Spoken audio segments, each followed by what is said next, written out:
yun pa lang yung start, ano 'to, siyempre ano natin, excited tayo, gusto nating mag-affiliate.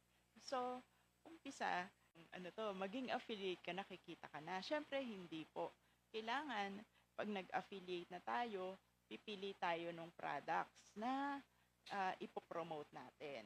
Tapos ano-ano pa ba yung factors, sandali, ano 'to, akala ko no'n mag-add ka lang sa product tapos i-share mo lang may bibili na.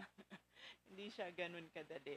Actually, sa ngayon pupuwede na natin na i-share yung link natin and dun sa link na shinare natin kung commissionable yung products or yung item, puwede na tayong, mag-earn do'n. So, we can also earn by sharing our links ng mga products sa other, social media platforms.